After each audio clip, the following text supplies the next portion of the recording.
मंगलवार व्रत कथा। व्यास जी ने कहा, एक बार नैमिषारण्य तीर्थ में 80,000 मुनि एकत्र होकर पुराणों के ज्ञाता श्री सूत जी से पूछने लगे, हे महामुने, आपने हमें अनेक पुराणों की कथाएं सुनाई हैं।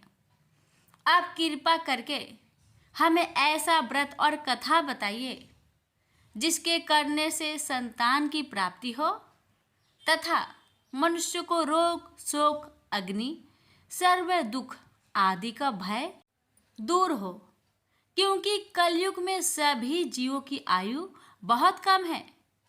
फिर इस पर उन्हें रोग चिंता के कष्ट लगे रहेंगे तो फिर वह श्री हरि के चरणों में अपना ध्यान कैसे लगा सकेंगे। श्री सूत जी बोले, हे मुनियों, आपने लोक कल्याण के लिए बहुत ही उत्तम बात पूछी है। एक बार युधिष्ठिर ने भगवान श्री कृष्ण से लोक कल्याण के लिए यही प्रश्न किया था। भगवान श्री कृष्ण और युधिष्ठिर का संवाद तुम्हारे सामने कहता हूँ, ध्यान देकर सुनो। एक समय पांडवों की सभा में श्री कृष्ण जी बैठे हुए थे। तब युधिष्ठिर ने भगवान श्री कृष्ण से प्रश्न किया, हे प्रभु नंद नंदन गोविंद, आपने मेरे लिए अनेकों कथाएं सुनाई हैं। आज आप कृपा करके ऐसा व्रत या कथा सुनाइए जिसके करने से मनुष्य को रोग चिंता का भय समाप्त हो और उसको पुत्र की प्राप्ति हो। हे प्रभु, बिना पुत्र के जीवन व्यर्थ है। पुत्र के बिना मनुष्य नरकगामी होता है। पुत्र के बिना मनुष्य पितृ ऋण से छुटकारा नहीं पा सकता और ना ही उसका पुण्यक नामक नरक से उद्धार हो सकता है। अतः पुत्रदायक व्रत बतलाइए। श्री कृष्ण भगवान बोले, हे राजन, मैं एक प्राचीन इतिहास सुनाता हूँ, आप उसे ध्यान पूर्वक सुनो। कुंडलपुर नामक एक नगर था। उसमें नंदा नामक एक ब्राह्मण रहता था। भगवान की कृपा से उसके पास सब कुछ था, फिर भी वह दुखी था। उसका कारण यह था कि ब्राह्मण की स्त्री सुनंदा की कोई संतान न थे। सुनंदा पतिव्रता थी, भक्ति पूर्वक श्री हनुमान जी की आराधना करती थी। मंगलवार के दिन व्रत करके अंत में भोजन बनाकर हनुमान जी का भोग लगाने के बाद स्वयं भोजन करती थी। एक बार मंगलवार के दिन ब्राह्मणी गृह कार्य की अधिकता के कारण हनुमान जी को भोग ना लगा सकी, तो इस पर उसे बहुत दुख हुआ। उसने कुछ भी नहीं खाया और अपने मन में प्रण किया कि अब तो अगले मंगलवार को ही हनुमान जी का भोग लगाकर अन्न जल ग्रहण करूंगी। ब्राह्मणी सुनंदा प्रतिदिन भोजन बनाती, श्रद्धापूर्वक पति को खिलाती, परंतु स्वयं भोजन नहीं करती और मन ही मन श्री हनुमान जी की आराधना करती। इसी प्रकार 6 दिन गुजर गए और ब्राह्मणी सुनंदा अपने निश्चय के अनुसार भूखी प्यासी निराहार रही। अगले मंगलवार को ब्राह्मणी सुनंदा प्रातः काल ही बेहोश होकर गिर पड़ी। ब्राह्मणी सुनंदा की इस असीम भक्ति के प्रभाव से श्री हनुमान जी बहुत प्रसन्न हुए और प्रकट होकर बोले, सुनंदा, मैं तेरी भक्ति से बहुत प्रसन्न हूँ, तू उठ और वर मांग। सुनंदा अपने आराध्य देव श्री हनुमान जी को देखकर आनंद की अधिकता से विह्वल हो श्री हनुमान जी के चरणों में गिरकर बोली, हे प्रभु, मेरे कोई संतान नहीं है, कृपा करके मुझे संतान प्राप्ति का आशीर्वाद दे, आपकी अति कृपा होगी। श्री महावीर जी बोले, तेरी इच्छा पूर्ण होगी, तेरे एक कन्या पैदा होगी, उसके अष्टांग प्रतिदिन सोना दिया करेंगे। इस प्रकार कहकर श्री महावीर जी अंतर्ध्यान हो गए।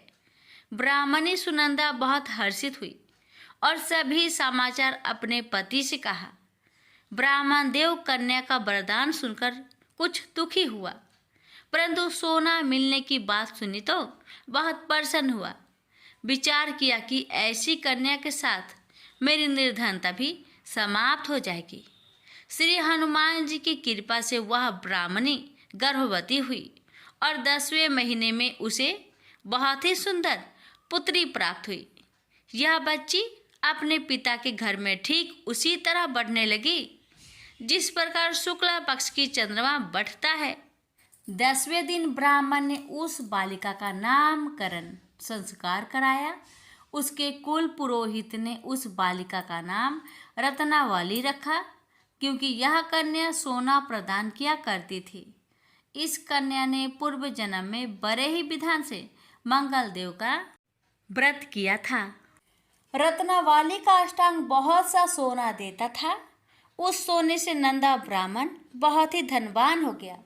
अब ब्राह्मणी भी बहुत अभिमानी करने लगी। समय बीतता रहा। अब रत्नावली 10 वर्ष की हो चुकी। एक दिन जब नंदा ब्राह्मण प्रसन्नचित्त था, तब सुनंदा ने अपने पति से कहा, मेरी पुत्री रत्नावली विवाह के योग हो गई है, अतः आप कोई सुंदर तथा योग वर देकर इसका विवाह कर दे। यह सुन ब्राह्मण बोला, अभी तो रत्नावली बहुत छोटी है। तब ब्राह्मणी बोली, शास्त्रों की आज्ञा है कि कन्या 8वें वर्ष में गौरी, 9 वर्ष में रोहिणी, 10वें वर्ष में कन्या, इसके पश्चात रजवाला हो जाती है। गौरी के दान से पाताल लोक की प्राप्ति होती है। रोहिणी के दान से वैकुंठ लोक की प्राप्ति होती है। कन्या के दान से इंद्रलोक में सुखों की प्राप्ति होती है। अगर हे पतिदेव रजवाला का दान किया जाता है तो घोर नरक की प्राप्ति होती है। इस पर ब्राह्मण बोला, अभी तो रत्नावली मात्र 10 ही वर्ष की है और मैंने तो 16-16 साल की कन्याओं का विवाह कराए हैं, अभी जल्दी क्या है। तब ब्राह्मणी सुनंदा बोली, आपको तो लोभ अधिक हो गया है। शास्त्रों में कहा गया है कि माता पिता और बड़ा भाई रजवाला कन्या को देखते हैं तो वह अवश्य नरकगामी होते हैं।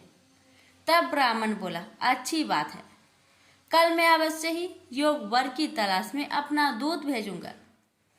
दूसरे दिन ब्राह्मण ने अपने दूत को बुलाया और आज्ञा दी कि जैसी सुंदर मेरी कन्या है वैसा ही सुंदर वर उसके लिए तलाश करो। दूत अपने स्वामी की आज्ञा पाकर निकल पड़ा। पंपई नगर में उसने एक सुंदर लड़के को देखा। यह बालक एक ब्राह्मण परिवार का बहुत गुणवान पुत्र था। इसका नाम सोमेश्वर था। दूत ने इस सुंदर व गुणवान ब्राह्मण पुत्र के बारे में अपने स्वामी को पूर्ण विवरण दिया।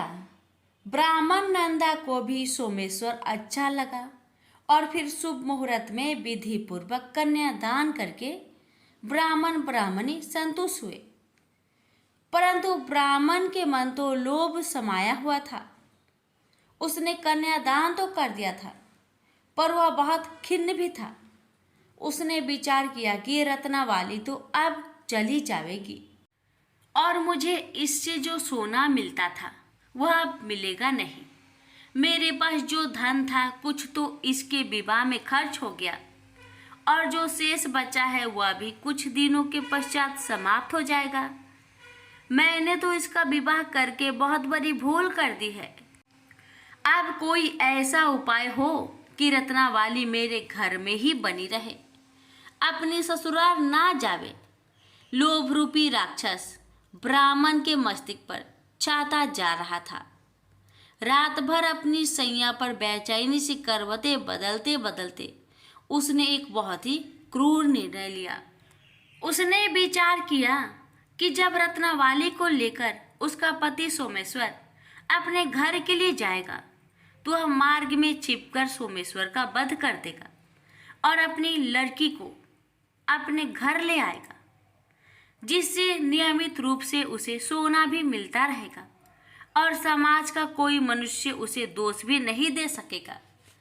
प्रातःकाल हुआ तो नंदा और सुनंदा ने अपने जामाई तथा लड़की को बहुत सारा धन देकर विदा किया।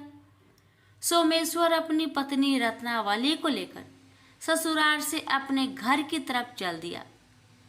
ब्राह्मण नंदा महालोभ के वशीभूत हो अपने मति खो चुका था।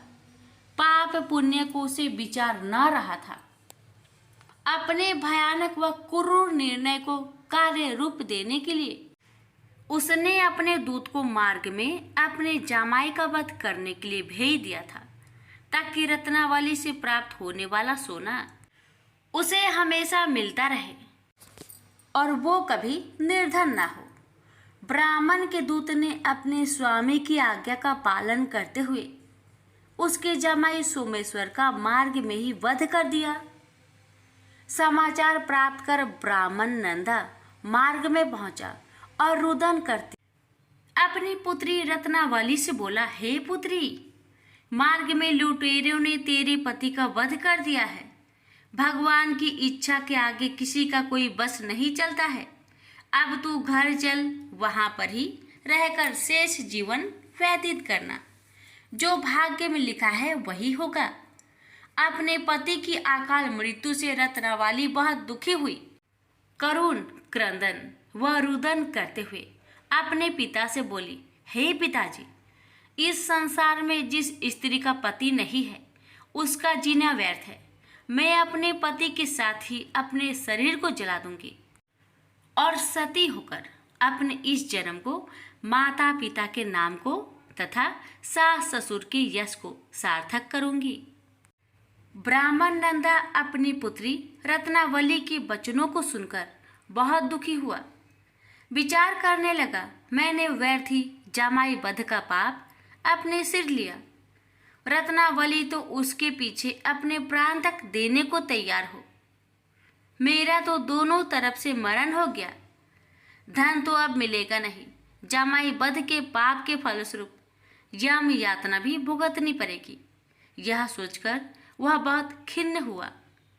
सोमेश्वर की चिता बनाई गई। रत्नावली सती होने की इच्छा से अपने पति का सिर अपनी गोद में रखकर चिता में बैठ गई। जैसे ही सोमेश्वर की चिता को अग्नि लगाई गई, वैसे ही प्रसन्न हो मंगलदेव वहां प्रकट हुए और बोले, हे रत्नावली, मैं तेरी पति भक्ति से बहुत प्रसन्न हूँ, तू वर मांग। रत्नावली ने अपने पति का जीवन दान मांगा। तब मंगलदेव बोले, रत्नावली, तेरा पति अजर अमर है, यह महाविद्वान भी होगा और इसके अतिरिक्त तेरी जो इच्छा हो वर मांग।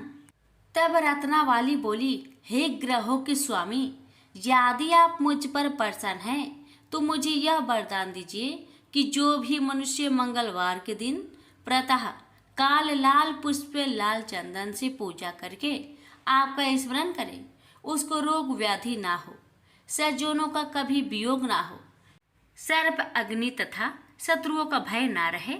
जो स्त्री मंगलवार का व्रत करे वह कभी विधवा ना हो। मंगलदेव तथास्तु कहकर अंतर्ध्यान हो गए।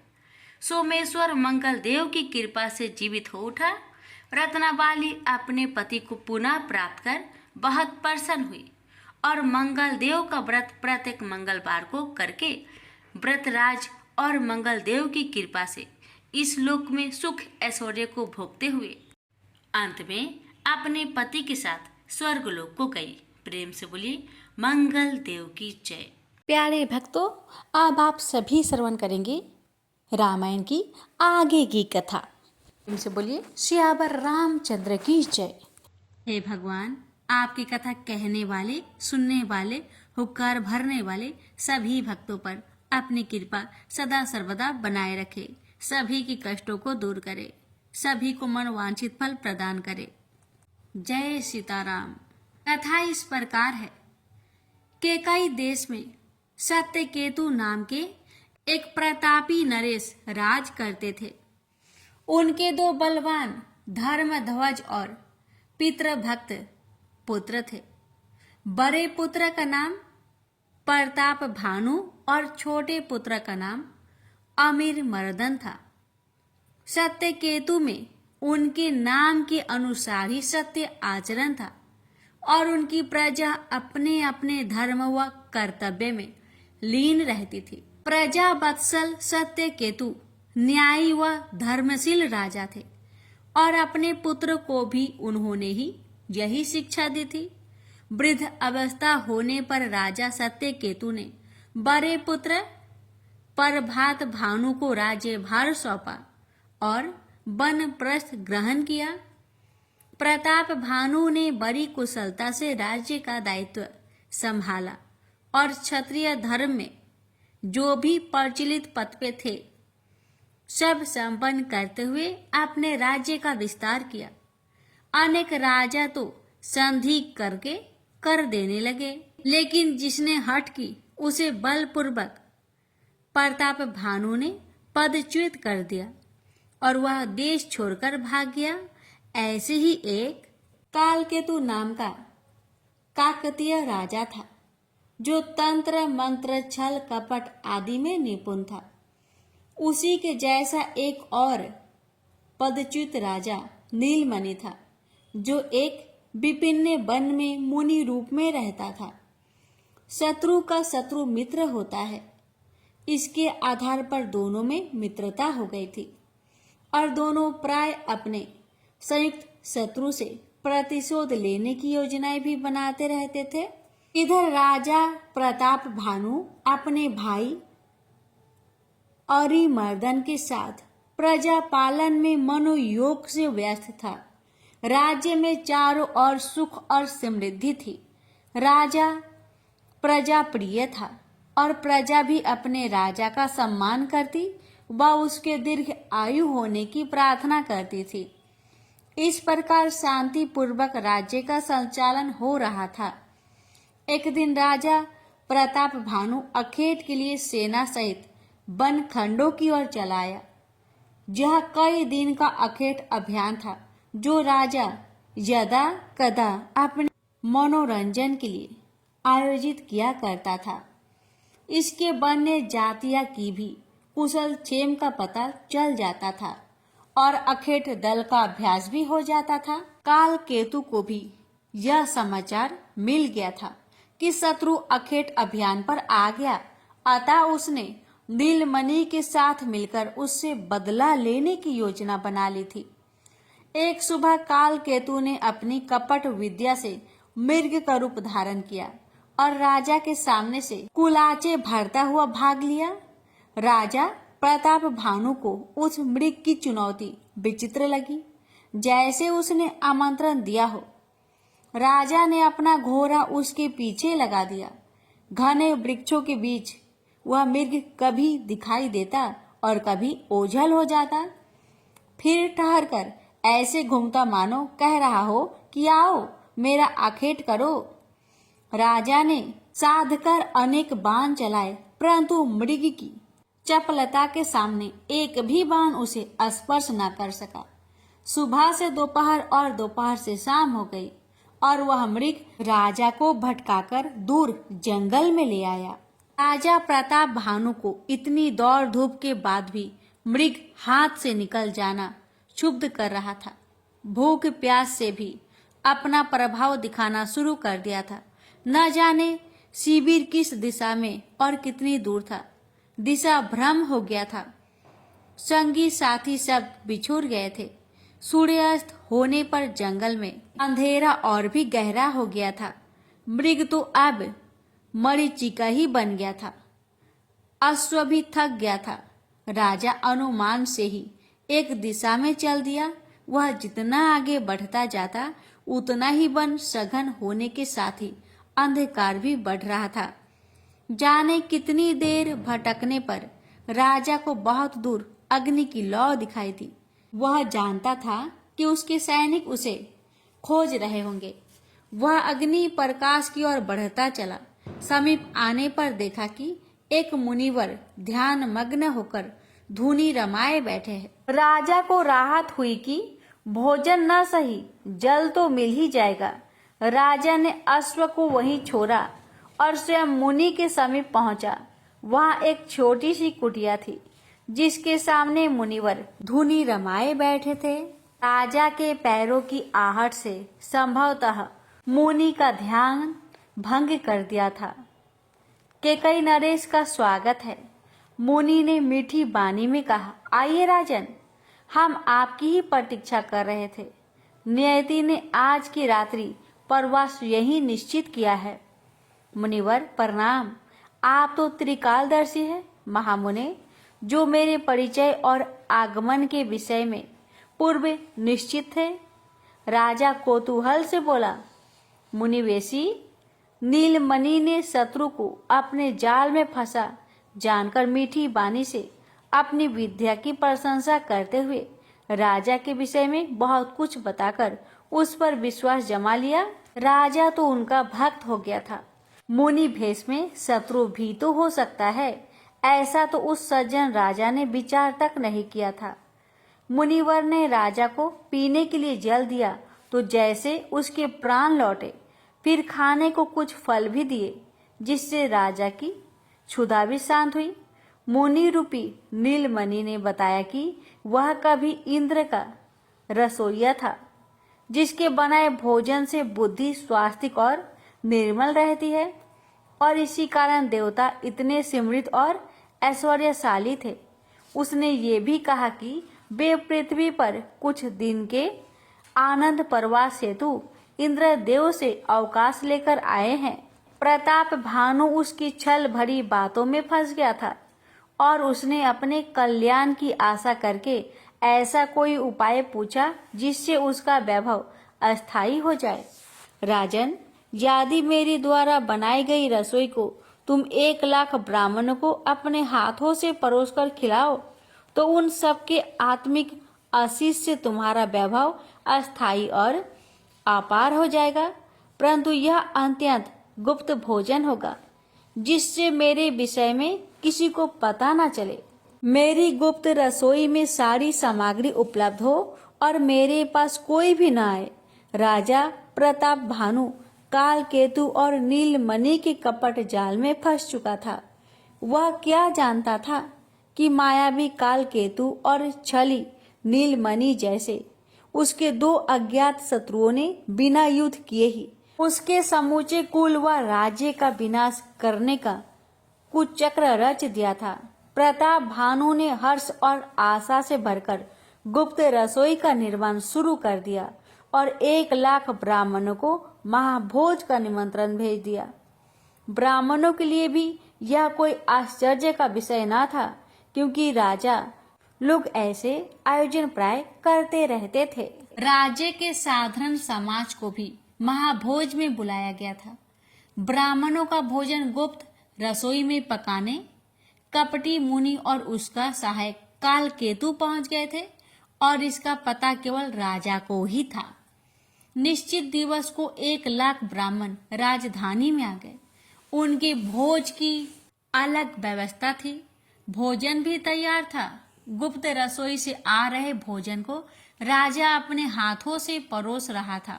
जब ब्राह्मणों ने भोजन करने के लिए पहला कौर तोड़ा ही था कि आकाशवाणी हुई, जिसने ब्राह्मणों को सन्न कर दिया। अरे ब्राह्मणों, इस भोजन को ग्रहण न करना। इसमें पशुओं का मांस पकाया गया है, जो तुम्हारे धर्म को भ्रष्ट कर देगा। मेरी बात की सत्यता परख लेना। ब्राह्मण समाज कुपित हो उठा। सभी ने सोचा दुष्ट राजा ने सामूहिक रूप से उनके धर्म को भ्रष्ट करने का ऐसा षड्यंत्र रचा। उन्होंने क्रोध में भरकर राजा को कुल सहित राक्षस हो जाने का श्राप दे डाला। राजा प्रताप भानु सिर पकड़कर बैठ गया। उसने तो कोई अपराध ही नहीं किया था। वह भोजन तो गुप्त रसोई में इंद्र की कथित रसोई ने बनाया था। अवश्य वह षड्यंत्र का शिकार हो गया था, पर किसे अपनी सफाई देता। वास्तविक अपराधी तो अब गुप्त रसोई में क्यों ठहरे होंगे। हाय विधाता, वह इतना उदार और विवेकहीन क्यों हो गया, जो अपने शत्रु को न पहचान सका और न अंत तक उसका षड्यंत्र का भाप सका। उसे कठोर दंड मिल गया था।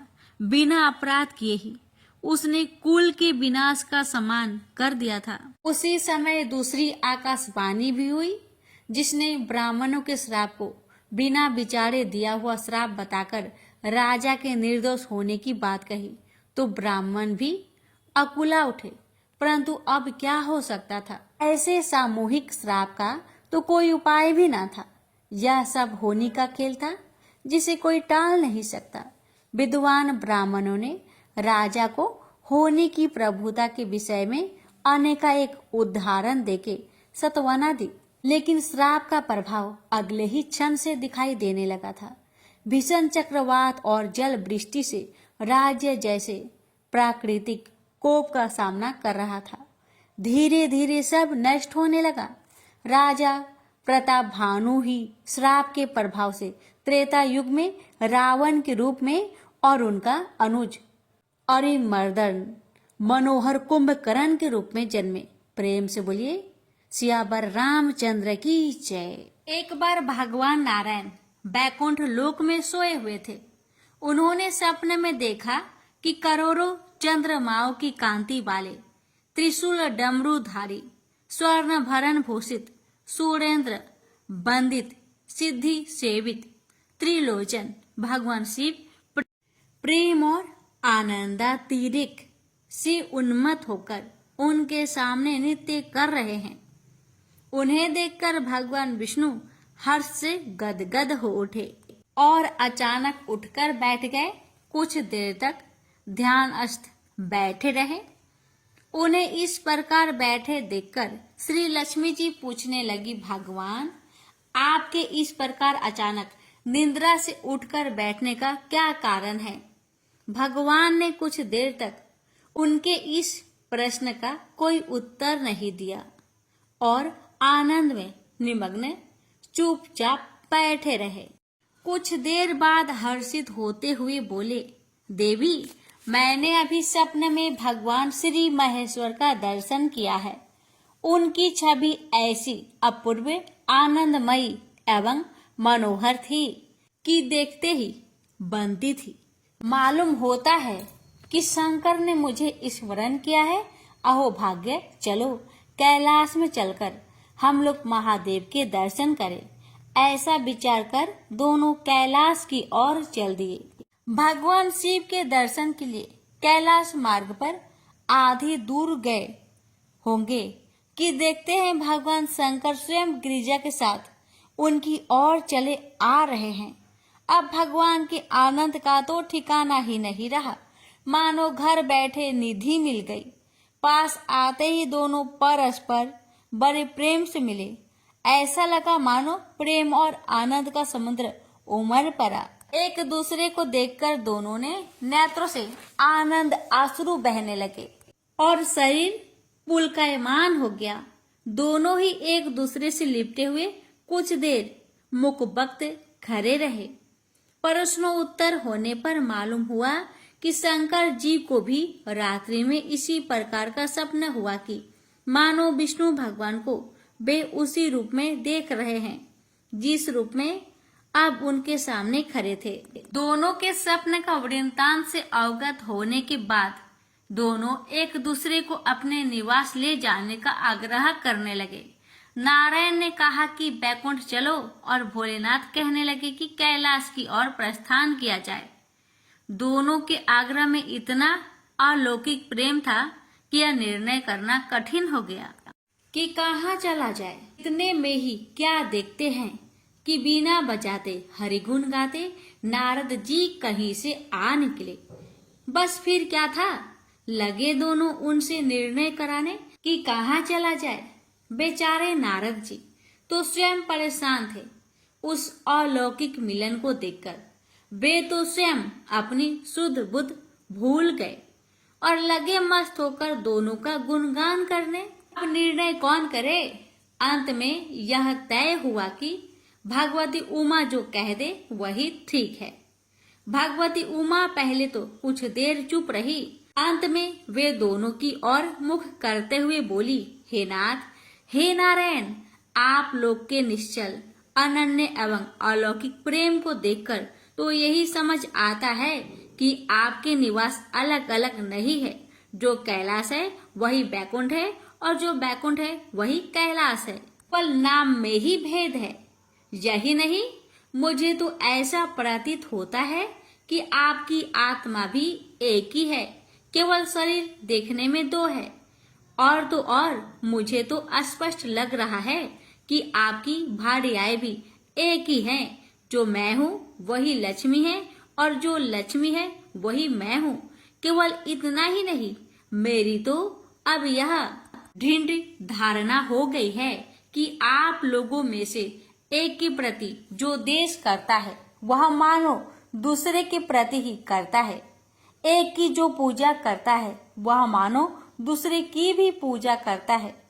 मैं तो तय समझती हूँ कि आप दोनों में जो भेद मानता है उसका चिरकाल तक घोर पतन होता है।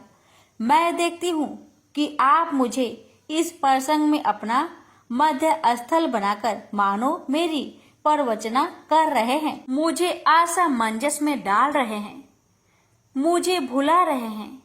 अब मेरी यह प्रार्थना है कि आप लोग दोनों ही अपने अपने लोक को पधारिए।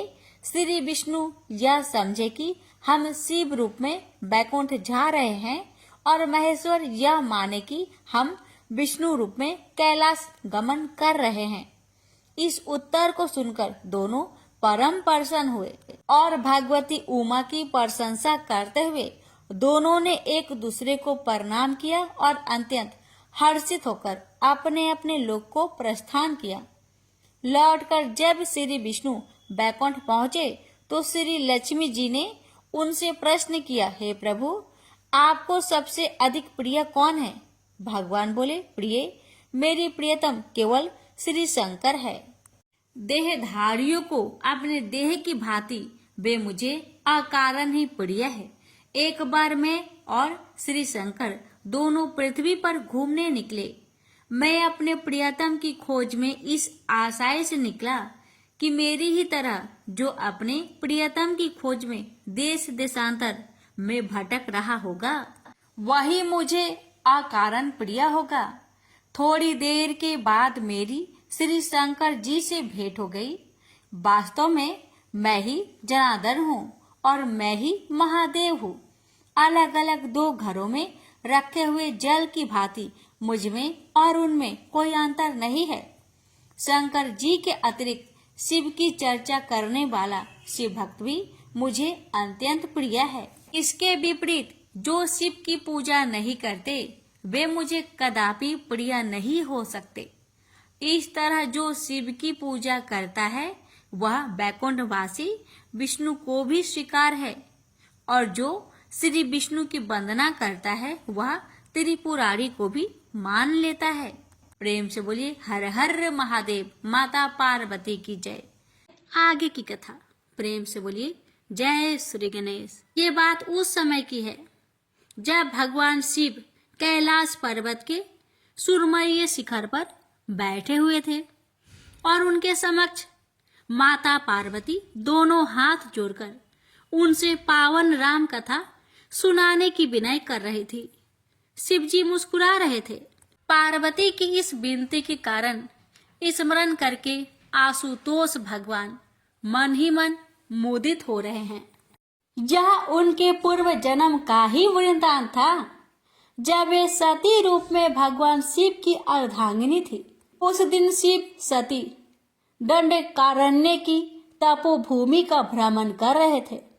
जब उन्होंने सीता वियोग में व्याकुल और रोते हुए राम को देखा था, शिव तो प्रभु की इस लीला पर रोमांचित हो उठे थे और सती की दृष्टि से छुपाकर उन्होंने राम को हाथ जोड़कर प्रणाम किया था। परंतु सती की तीक्ष्ण दृष्टि ने यह तार लिया। एक रुदन करते तपस्वी पर शिव जी की यह श्रद्धा और प्रतिक्रिया सती को आश्चर्य में डाल रही थी कि कौन था वह तपस्वी जो सर्व पूज्य शिव जी के लिए भी पूज्य था। सती का स्वभाव हठी और संकालु था, अतः सती ने शिव से प्रश्न कर ही लिया। शिव ने पहले तो टाल दिया, परंतु सती कहाँ मानने वाली थी। भगवान शिव ने सती को श्री राम जी की महिमा कह सुनाई तो सती को विश्वास ना हुआ कि शिव पत्नी वियोग में विलाप करते तपस्वी मनुष्य को श्री हरि का अवतार कह रहे हैं। सती ने परीक्षा लेने का विचार किया और शिव से अपने विचार बताए। शिव ने पहले तो मना किया, परंतु सती का हठ देखकर समझ गए कि यह प्रभु की प्रेरणा ही है, जो सती ने सब जानते हुए भी हठ पकड़ ली है। अतः उन्होंने अनुमति दे दी। शिव बरगद के नीचे बैठ रहे और सती राम की परीक्षा लेने चल पड़ी। उन्होंने सीता का रूप धर लिया और राम की ओर बढ़ने लगी। राम की दृष्टि जैसे ही उन पर पड़ी तो उन घट घट के जानने वाले श्री हरि ने दोनों हाथ जोड़कर सती को माता कहकर प्रणाम किया और उनसे भगवान शिव की कुशल क्षेम पूछी तो सती लज्जा से पानी पानी हो गई। मन में बड़ा ही क्षोभ हुआ कि मैंने शिव जी की बात ना मानकर बड़ा अपराध किया। वे हृदय में गलानी लिए शिव जी के पास पहुंची तो भगवान शिव ने उनसे परीक्षा का परिणाम पूछा। सती के हृदय में शंका तो थी ही, भय भी था कि कहीं अनर्थ ना हो जाए। अतः झूठ ही बोल दिया कि उन्होंने कोई परीक्षा ही नहीं ली, परंतु शिव से क्या छुपा रह सकता था। उनके मन में बड़ा विषाद हुआ और उन्होंने श्री राम का स्मरण करते हुए उसी क्षण सती को अपने हृदय से त्याग दिया। सती को शीघ्र ही शिव के व्यवहार से यह आभास हो गया कि उनकी हठ धार्मिकता और स्त्री सुलभ मूर्खता ने अंततः अनर्थ कर ही डाला। दिन प्रतिदिन शिव की अपने प्रति विरक्ति से सती दग्ध हो रही थी, परंतु भूल तो अपनी ही थी। अतः सती मन ही मन श्री राम का स्मरण करती और अपने अपराध की क्षमा मांगते हुए उस देह से शीघ्र मुक्ति दिलाने की प्रार्थना करती। शिव के समीप रहकर भी वे शिव की नहीं थी। जो जीवन व्यर्थ था। शिव घोर समाधि में चले गए थे और सती को अपराध का बड़ा मूल्य चुकाना पड़ रहा था। पति परित्यागता की पीड़ा को सती के अतिरिक्त और कौन समझ सकता था। वे क्षण प्रति क्षण अपराध बोध से घिरी जा रही थी। अंततः देव ने उनकी पीड़ा हरने के लिए एक समय चक्र बुन ही दिया। सती के पिता प्रजापति दक्ष ने एक बहुत बड़े यज्ञ का आयोजन किया, जिसमें सभी देवताओं को बुलाया गया, परंतु दक्ष ने देश के कारण शिव को निमंत्रण नहीं भेजा। सती को अपने पिता पर क्रोध आ गया, जो देवताओं के भी पूज्य है, जो देवाधिदेव है और जिनके बिना कोई यज्ञ पूर्ण नहीं हो सकता। उनका ऐसा तिरस्कार करके दक्ष ने अहंकार का परिचय दिया था। शिव ने भी समाधि संपन्न कर ली थी। अब वे शांति चित्त थे। उन्होंने प्रसन्नता पूर्वक सती को हरि कथा सुनाई। उन्हें दक्ष द्वारा किए अपमान का पता चला। उदार शिव तो मान अपमान से परे हैं, उन्हें इससे क्या, परंतु सती ने इसे प्रतिष्ठा का प्रश्न बना लिया। वे पुनः भूल कर रही थी और हठ कर रही थी कि वे अपने पिता के यज्ञ में अवश्य ही जाएगी। शिव जान गए कि देव ने सती को परित्यागता की पीड़ा से मुक्ति देने का अवसर दिया है। होनी में हस्तक्षेप करना वे उचित नहीं समझते थे। अतः सती को यज्ञ में जाने की अनुमति देकर अपने गणों को उनके साथ भेज दिया। दक्ष के राजमहल में यज्ञ अपनी भव्यता के साथ आरंभ हो गया था। अनेक वेदियों के बीच में महावेदी बनी थी, जिसके चारों ओर विख्यात विद्वान ब्राह्मणों द्वारा मंत्र उच्चारण और समिधा समर्पण हो रहा था। सभी देवता अपने स्थानों पर आ विराजे थे, जबकि भगवान शिव का तो वहां आसन न था। यह सब देखकर सती के नेत्र क्रोध से जल उठे। देवाधिदेव का ऐसा तिरस्कार। सती ने अपने पिता ही नहीं बल्कि देव समाज को भी धिक्कारा, जो ऐसे यज्ञ में सम्मिलित होकर दक्ष के अपराध में भागीदार हो रहे थे। ऐसा सुनकर अहंकारी दक्ष तिलमिला गया और उसने शिव के बारे में कितनी ही अपमानजनक बातें कही। यह सुनकर सती का क्रोध चरम पर पहुंच गया और वे अपने रुद्र रूप में आ गई, जिसे देखकर देवतागण भी भयभीत हो गए। इसी अनिष्ट की आशंका ने सबको विचलित कर दिया था।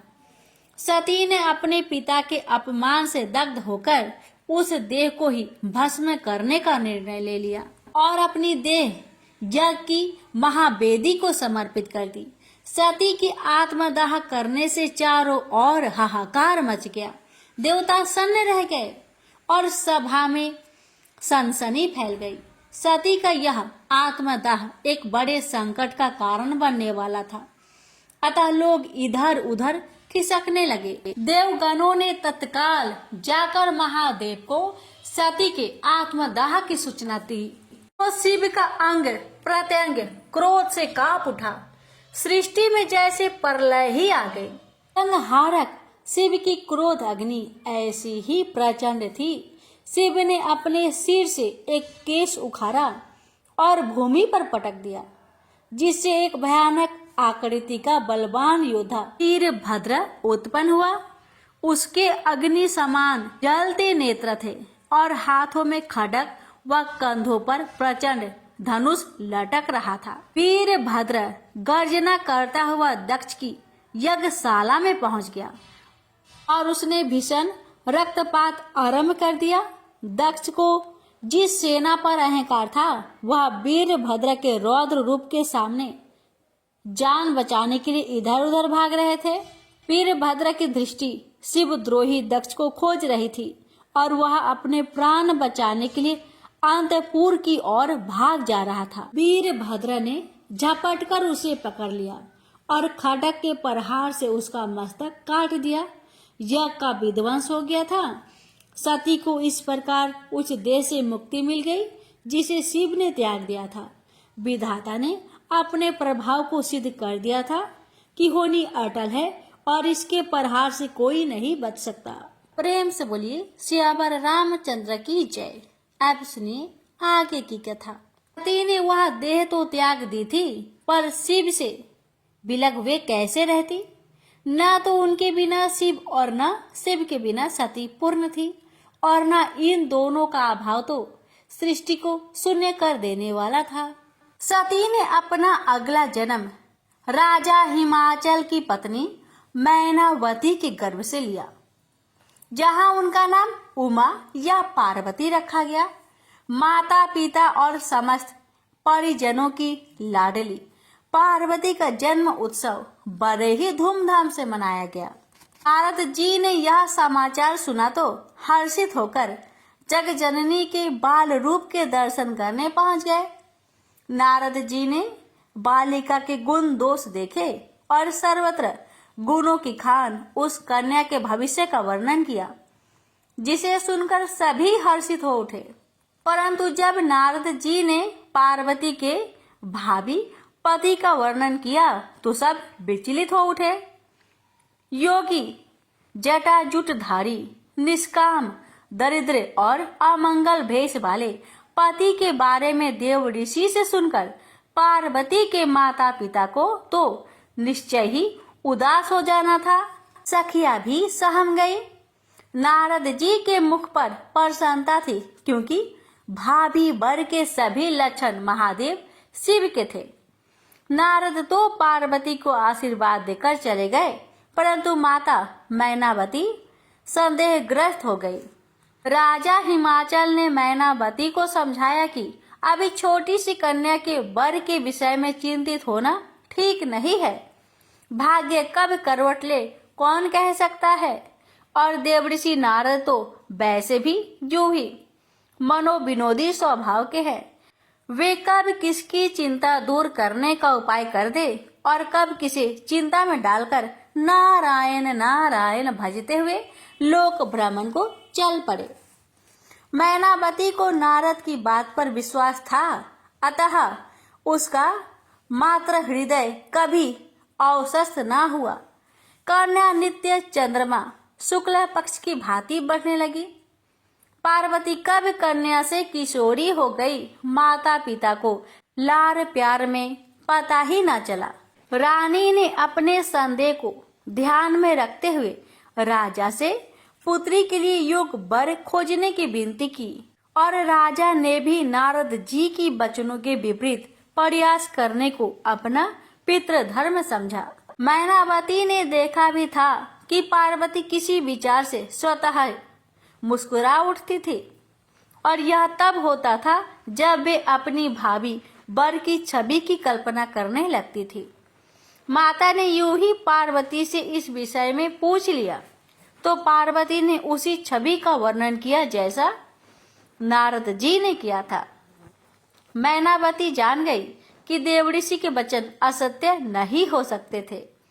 वे राजा के पास पहुंची और सब बातें कही। दोनों ने मिलकर निर्णय लिया कि विधाता के लेख में हस्तक्षेप करने का प्रयास भी अनुचित है, अतः ऐसे भेषधारी भगवान शिव ही वर रूप में उनकी पुत्री को मिले तो अच्छा होगा। इसके लिए शिव को प्रसन्न करना आवश्यक था। मैनावती ने पुत्री पार्वती को शिव को प्रसन्न करने की सलाह दी। माता पिता की इच्छा और स्वीकृति को मानकर पार्वती तपस्या करने चल पड़ी। प्रजापति शिव को ध्यान में रखकर सुकोमल सुकुमारी पार्वती घोर तपस्या करने बैठ गई। बहुत समय तक कंद मूल खाकर फिर कठोर उपवास के द्वारा पार्वती ने शिव इच्छा में अपने शरीर को सुखा लिया। इतने कठोर तप से उस राजकन्या का शरीर सूखे पत्ते की तरह हो गया था, अतः पार्वती का एक नाम अर्पणा भी हुआ। उसके इस कठोर तप को देखकर देवताओं ने उसे शिव को पति रूप में पाने का आशीर्वाद दिया। राजा हिमाचल ने यह देववाणी सुनी तो पत्नी सहित पार्वती के पास जाकर उसे तप छोड़कर घर चलने को कहा, परंतु पार्वती ने अपना हठ तब तक न छोड़ने का निश्चय कर लिया था जब तक स्वयं शिव उसे पत्नी रूप में स्वीकार करने की सहमति नहीं दे देते। पार्वती का विचित्र हठ था, परंतु तर्क संगत था। शिव तो परम बैरागी हो गए थे। उनकी दिनचर्या में राम कथा और समाधि ही रह गए थे। यह देखकर देवता विचलित हो उठे थे, क्योंकि तारकासुर नाम का दैत्य संसार को पीड़ा दे रहा था। उसकी मृत्यु केवल शिव पुत्र के द्वारा ही संभव थी, और शिव पुत्र का जन्म तभी हो सकता था जबकि उनका विवाह हो जाए। शिव को विवाह के लिए मनाना भी कोई सरल कार्य नहीं था। वे विरकित के चरम बिंदु पर पहुंच गए थे। सभी देवगण मिलकर शिव को मनाने पहुंचे और भांति भांति से उनकी स्तुति करने लगे। महादेव प्रसन्न हुए और उन्होंने देवगणों से वहां आने का कारण पूछा। देवगणों ने तारकासुर के अत्याचारों से पीड़ित संसार की व्यथा सुनाई और वह उपाय भी वर्णन किया जो हो सकता था। भक्तों के सदा सहायक भोलेनाथ शिव तो जगत कल्याण के लिए ही विख्यात है। देवताओं और संसार को निर्भय करने के लिए उन्होंने बिना विचार किए तुरंत ही सहमति तो दे ही दी, परंतु इस शर्त पर कि वे पहले पार्वती की प्रेम की परीक्षा लेंगे, तभी उन्हें अंगीकार करेंगे। भगवान शिव ने सप्त ऋषियों को पार्वती के अपने प्रति अनुराग की परीक्षा लेने के लिए भेजा। सब जानते थे कि यह मिलन निश्चित है, परंतु महादेव की लीला भी तो देखनी थी। सप्तऋषि पार्वती को भांति भांति से तप से डिगाने का प्रयास करने लगे। उन्हें शिव के दोषों के विषय में भांति भांति से भ्रमित किया और नारद जी के विषय में भी तरह तरह की बातें बनाकर उन्हें उनके पद से विचलित करने का प्रयास किया। नारद जी तो जिसे उपदेश देते हैं उसकी मति ही फेर देते हैं और उसे कहीं का नहीं छोड़ते। दक्ष पुत्रों को उपदेश देकर बैरागी बना दिया। बेचारे फिर कभी लौटकर घर न आए। चित्रकेतु को पहले पुत्र सुख दिया और फिर पुत्र शोक। हिरण्यकशिपु को भी उपदेश देकर मरवा डाला। हे पार्वती, नारद जी के उपदेश को सुनकर मानकर अच्छे अच्छे विद्वान भी घर बार से हाथ धो बैठते हैं, नारद तो चाहते हैं कि जैसे वे वैसे ही सब हो जाए, अतः उनकी सीख मानकर यह हठ ना करो। पार्वती टस से मस नहीं होती तो सप्त ऋषियों ने उन्हें प्रलोभन दिया कि वे शिव के प्रति हठ को छोड़कर श्री विष्णु का तप करे तो वे शीघ्र प्रसन्न हो जाने वाले हैं और शिव से ही कहीं अधिक गुणवान हैं। पार्वती अडिंग रही। शैलपुत्री है तो डिगती कैसे? पार्वती ने विनय करके सप्त ऋषियों को वहां से जाने को कहा। सभी ने उनके शिव प्रेम की प्रशंसा की और जाकर शिव को सारा वृत्तांत कहा। शिव ऐसे प्रेम पर पुलकित हो गए। उन्होंने पार्वती को स्वीकार करने को सहमति दे दी तो देवताओं की हर्ष का ठिकाना ना रहा। इस अवसर के लिए उन्होंने क्या क्या उपाय नहीं किए थे। बेचारे कामदेव को तो शिव की क्रोध अग्नि में अपना देह से हाथ धोना पड़ गया था। ब्रह्मा जी ने तत्काल सप्त ऋषियों को राजा हिमाचल के यहाँ भेज दिया। राजा सप्त ऋषियों का स्वागत सत्कार किया और यह समाचार पाकर कि शिव ने उनकी पुत्री की प्रतिज्ञा को सत्य करने का निर्णय लिया है, उनके आनंद की सीमा न रही। उसी क्षण विवाह का शुभ मुहूर्त सोचकर वेदान अनुसार लग्न निर्धारित किया गया। शिव पार्वती का विवाह निश्चित होने पर देवताओं और मुनियों में हर्ष की लहर दौड़ गई, क्योंकि ऐसा होने पर ही तारकासुर के अत्याचारों से मुक्ति मिलने के कारण निहित था। इस भव्य विवाह की दोनों तरफ से तैयारियां होने लगी। ब्रह्मा जी ने लगन पात्रिका बाजकर सुनाई तो शिवगणों में जैसे उन्माद छा गया। भूत प्रेत पिशाच योगिनी आदि तो बड़े ही मनमौजी है। सबका अपनी प्रसन्नता व्यक्त करने का ढंग अलग है। कोई सिर के बल नृत्य कर रहा है तो कोई एक पैर पर ही नाच रहा है। कोई एक मुखी है तो कोई बहुमुखी। कितनों को तो अभंग का रोग है। कोई एक नेत्री है तो कोई बहुनेत्री।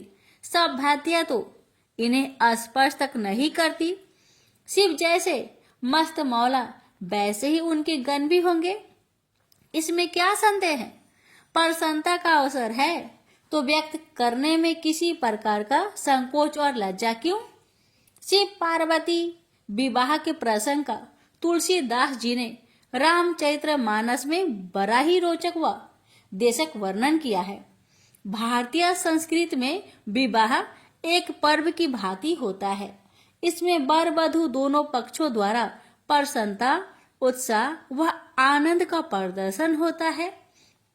संपूर्ण विवाह माने जाने वाले इस उत्सव में मनोविनोद और देशज लोक गीतों की छटा अनूठी होती है।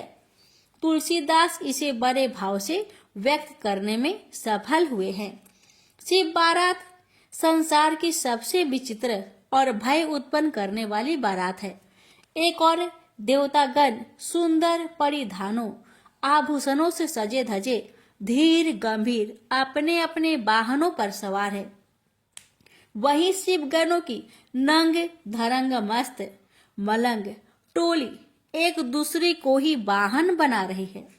बारात का मुख्य आकर्षण तो दूल्हा ही होता है। शिव ने अपने पारंपरिक भेष से इसे सिद्ध कर दिया। शुक्र और शनि इस बारात के दूसरे आकर्षण हैं, जो अपने कौतुकों से अनायास उन्मुक्त हंसी प्रदान करते हैं। बारात राजा हिमाचल के द्वार पर पहुंची तो रानी मैनावती अपने दामाद को देखकर मूर्छित हो गई। हाय मेरी पुत्री के भाग्य, हाय देवऋषि, जीवा ही तो हिलानी थी, कुछ और ही कह दिया होता, पर होनी को कौन टाल सकता है। मन को तो समझाना ही था। पार्वती की मुख की प्रसन्नता से अवश्य ही कुछ दुख कम हुआ है। हंसी ठिठोली जारी थी। शिवगणों के भेष और आकृतियां घरतियों को हंसने पर विवश कर रही थी। यौनार के समय तो यह हंसी और भी बढ़ गई। शुक्र और शनि खाते नहीं अघाते। सब हजम लोक गीतों में पिरोई गालियां उन्हें और भी आनंद दे रही थी। हिमाचल की प्रजा और इस विवाह के साक्षी बड़े पुण्यवान हैं, जो बिना प्रयास के ही देव दर्शन हो रहे हैं। शिव पार्वती का विवाह विधि विधान से संपन्न हुआ। आज संसार शिवमय हो गया है। तारकासुर चिंतित हो उठा। घोषित मृत्यु का प्रथम चरण संपन्न हुआ है। देवता प्रसन्न है। शिव परिवार हो गए, गृहस्थ बन गए। वधु पक्ष में वियोग की अश्रु धाराएं है तो वर पक्ष आनंद मना रहा है। पार्वती पुनः अपने पति गृह आ गई। सब कुछ तो परिचित ही था। सहज में ही स्वयं को ससुराल में व्यवस्थित कर लिया। पार्वती ने भगवान शिव से अपने पिछले जन्म के अपराध की क्षमा याचना करते हुए उनसे प्रभु श्री राम की पावन कथा सुनाने की विनय की। पृथ्वी लोक में श्री हरि की वह नर लीला, जिसके क्षणिक अंग की पूर्व जन्म में ही वो साक्षी रह चुके हैं, कितनी मनोहर होगी। भोले भंडारी तो श्री राम में अनन्य प्रीति रखते हैं, अतः राम कथा के वर्णन का कोई अवसर भी नहीं छोड़ते। और उस कौवे का तो सौभाग्य ही क्या कहना, जो भगवान श्री शिव के श्री मुख से सिया राम की पावन कथा सुनने का अवसर अनायास ही प्राप्त कर चुका है। प्रेम से बोलिए सियावर रामचंद्र की जय। हर हर महादेव। माता पार्वती की जय।